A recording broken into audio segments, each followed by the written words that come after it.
Opposition leader Carole James is using the last week of summer vacation to offer what she says is a lesson in bad fiscal management. The NDP leader was in the Comox Valley today, blasting the province for its record on paying for public education.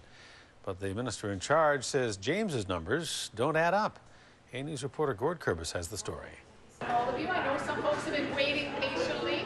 As she steps into a coffee shop in the Comox Valley today, provincial NDP leader Carole James has one main topic on her mind: education. It's the latest stop on her 3-week tour on the subject. James is trying to convey the message that education should be considered an investment, not just an expense. During a difficult economic time in particular, it's critical that we make sure that we invest in education because it's going to grow our economy. Brains drive change. Not surprisingly, James is critical of how the Liberals are investing in education right now. In particular, she gives the government a failing grade when it comes to their ability to plan for change. She holds up as an example the all-day kindergarten, which begins next week. You know, government announced all-day kindergarten 2 years ago, and yet there's still challenges with the funding, with the space for school districts. If they've had 2 years to plan, what's taken them the time? But BC's Minister for Education says planning for the initiative is right on target.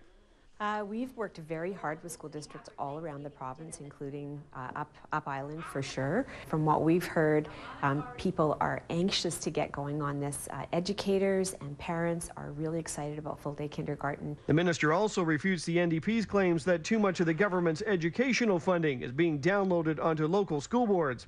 Nothing could be farther from the truth. We have consistently increased our funding, including new capital investment in both Campbell River and Comox.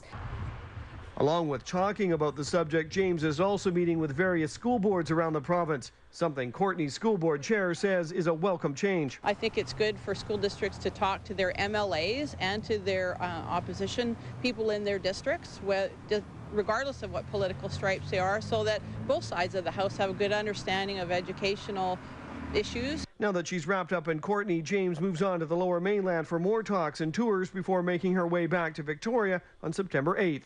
In Courtenay, Gord Kurbis, A News.